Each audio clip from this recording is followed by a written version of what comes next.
All right, we're down here at the bottom right of the screen, chapter 4.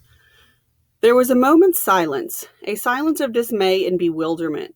Then the judge's small, clear voice took up the thread once more. We will now proceed to the next stage of our inquiry. First, however, I will just add my own credentials to the list. He took a letter from his pocket and tossed it out onto the table.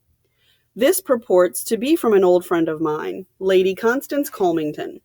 I have not seen her for some years. She went to the East. It is exactly the kind of vague, incoherent letter she would write, urging me to join her here and referring to her host and hostess in the vaguest of terms. The same technique you will observe.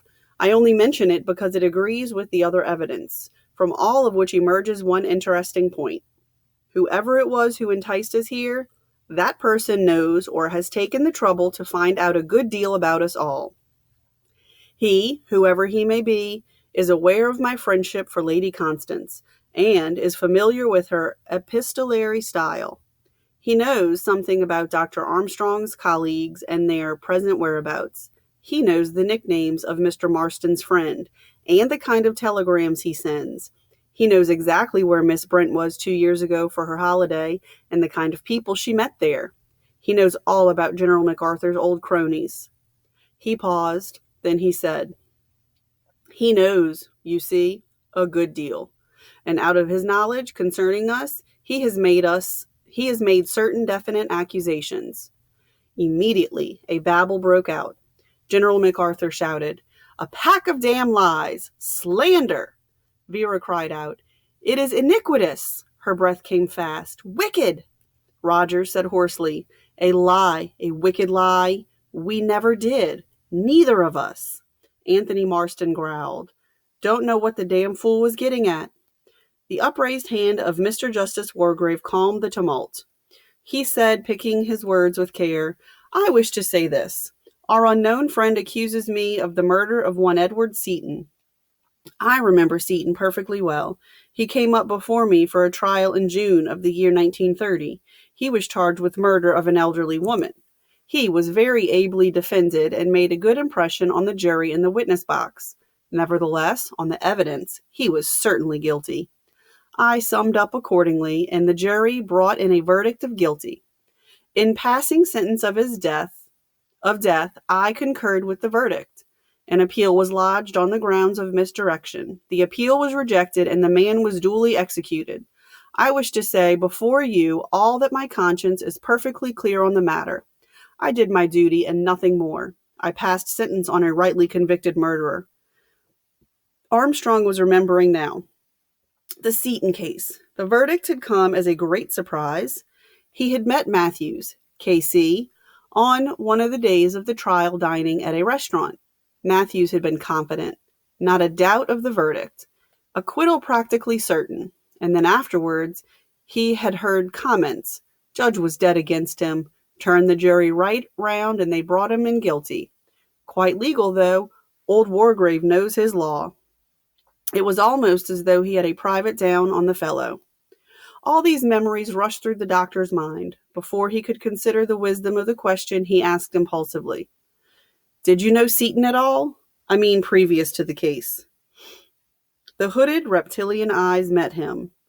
In a clear, cold voice, the judge said, I knew nothing of Seaton previous to the case. Armstrong said to himself, the fellow's lying. I know he's lying. Number 2. Vera Claythorne spoke in a trembling voice. She said, I'd like to tell you about that child, Cyril Hamilton. I was nursery governess to him. He was forbidden to swim out far. One day when my attention was distracted, he started off. I swam after him. I couldn't get there in time. It was awful, but it wasn't my fault. At the inquest, the coroner exonerated me, and his mother, she was so kind. If even she didn't blame me, why should this awful thing be said? It's not fair, not fair. She broke down, weeping bitterly. General MacArthur patted her on her shoulder. He said, there, my dear. Of course it's not true. Fellow's a madman. A madman! Got a bee in his bonnet. Got hold of the wrong end of the stick all around. He stood erect, squaring his shoulders. He barked out, "Best really to leave this sort of thing unanswered. However, feel I ought to say, no truth whatsoever in what he said about, young Arthur Richmond. Richmond was one of my officers. I sent him on a reconnaissance. He was killed. Natural course and events in wartime. Wish to say resent very much. Slur on my wife. Best woman in the world. Absolutely. Caesar's wife." General MacArthur sat down. His shaking hand pulled at his mustache. The effort to speak had cost him a good deal. Lombard spoke. His eyes were amused. He said, "About those natives." Marston said, "What about them?" Philip Lombard grinned. "Story's quite true. I left 'em. Matter of self-preservation. We were lost in the bush, I and a couple of other fellows who took what food there was and cleared out." General MacArthur said sternly, "You abandoned your men? Left them to starve?" Lombard said, "Not quite the act of Puka Sahib, I'm afraid, but self-preservation's a man's first duty, and natives don't mind dying, you know. They don't feel about it as Europeans do." Vera lifted her face from her hands. She said, staring at him, "You left them to die." Lombard answered, "I left them to die." His amused eyes looked into her horrified ones. Anthony Marston said in a slow, puzzled voice, "I've just been thinking.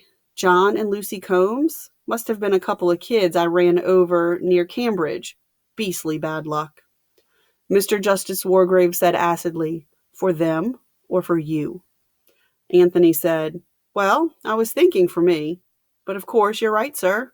It was damned bad luck on them. Of course it was a pure accident. They rushed out of some cottage or other. I had my license endorsed for a year. Beastly nuisance." Dr. Armstrong said warmly, "This speeding's all wrong. All wrong. Young men like you are a danger to the community." Anthony shrugged his shoulders. He said, "Speeds come to stay. English roads are hopeless, of course. Can't get up a decent pace on them." He looked round vaguely for his glass, picked it up off a table, and went over to the side table and helped himself to another whiskey and soda. He said over his shoulder, "Well, anyway, it wasn't my fault. Just an accident." Number 3. The manservant Rogers had been moistening his lips and twisting his hands. He said now in a low, deferential voice, "If I might just say a word, sir." Lombard said, "Go ahead, Rogers." Rogers cleared his throat and passed his tongue once more over his dry lips. "There was a mention, sir, of me and Mrs. Rogers and of Miss Brady. There isn't a word of truth in it, sir. My wife and I were with Miss Brady till she died. She was always in poor health, sir, always from the time we came to her. There was a storm, sir, that night, the night she was taken bad. The telephone was out of order. We couldn't get the doctor to her. I went for him, sir, on foot, but he got there too late. We'd done everything possible for her, sir, devoted to her. We were. Anyone will tell you the same. There was never a word said against us, not a word." Lombard looked thoughtfully at the man's twitching face, his dry lips, the fright in his eyes. He remembered the crash of the falling coffee tray. He thought, but did not say, "Oh, yeah?" Blore spoke in his hearty, bullying official manner. He said, "Came into a little something at her death, though, eh?" Rogers drew himself up. He said stiffly, "Miss Brady left us a legacy in recognition to our faithful services. And why not? I'd like to know." Lombard said, "What about yourself, Mr. Blore?" "What about me?" "Your name was included in the list." Blore went purple. "Landor, you mean? That was the bank robbery. London and Commercial." Mr. Justice Wargrave stirred. "I remember. It didn't come before me, but I remember the case. Landor was convicted on your evidence. You were the police officer in charge of the case?" Blore said, "MXM. I bet you that's some kind of Roman numeral." Okay. I was replying to the police officer in charge of the case.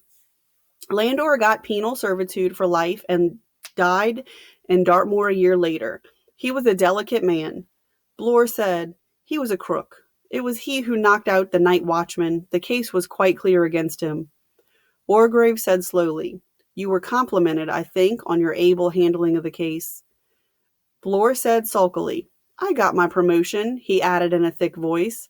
I was only doing my duty. Lombard laughed.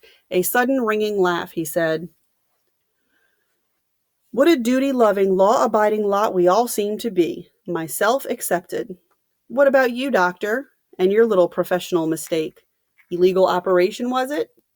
Emily Brent glanced at him in sharp distaste and drew herself away a little. Dr. Armstrong, very much master of himself, shook his head good-humoredly. "I'm at a loss to understand the matter," he said. "The name meant nothing to me when it was spoken. What was it? Cleese? Close? I really can't remember having a patient of that name, or being connected with a death in any way. The thing's a complete mystery to me. Of course, it's a long time ago.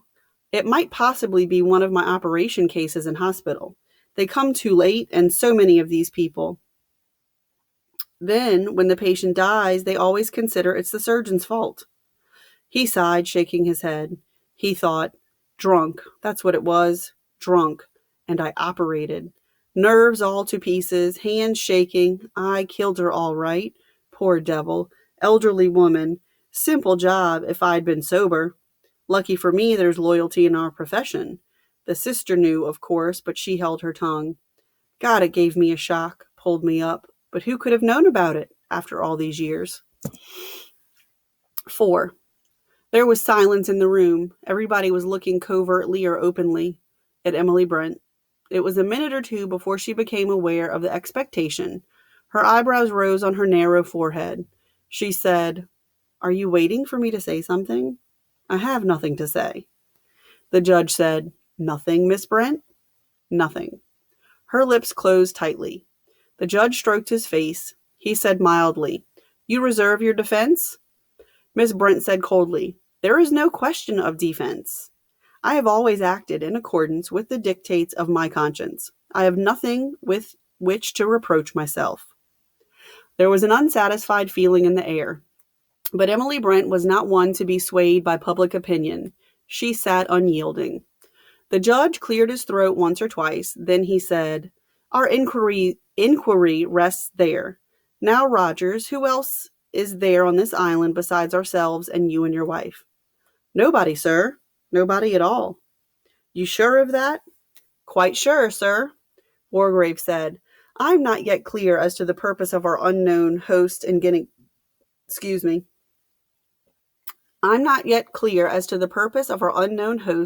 us to assemble here. But in my opinion, this person, whoever he may be, is not the same in the accepted sense of the word. Is not sane. Goodness. He may be dangerous. In my opinion, it would be well for us to leave this place as soon as possible. I suggest that we leave tonight.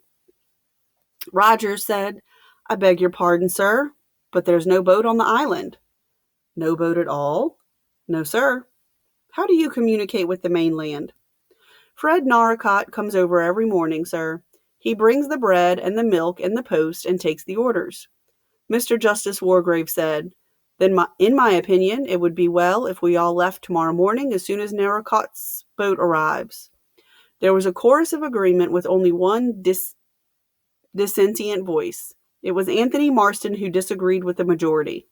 "A bit unsporting." "What?" he said. "Ought to ferret out the mystery before we go.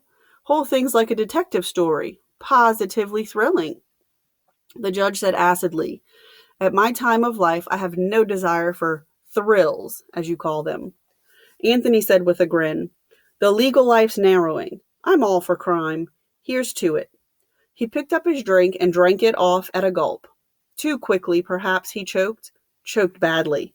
His face contorted, turned purple. He gasped for breath, then slid down off his chair, the glass falling from his hand.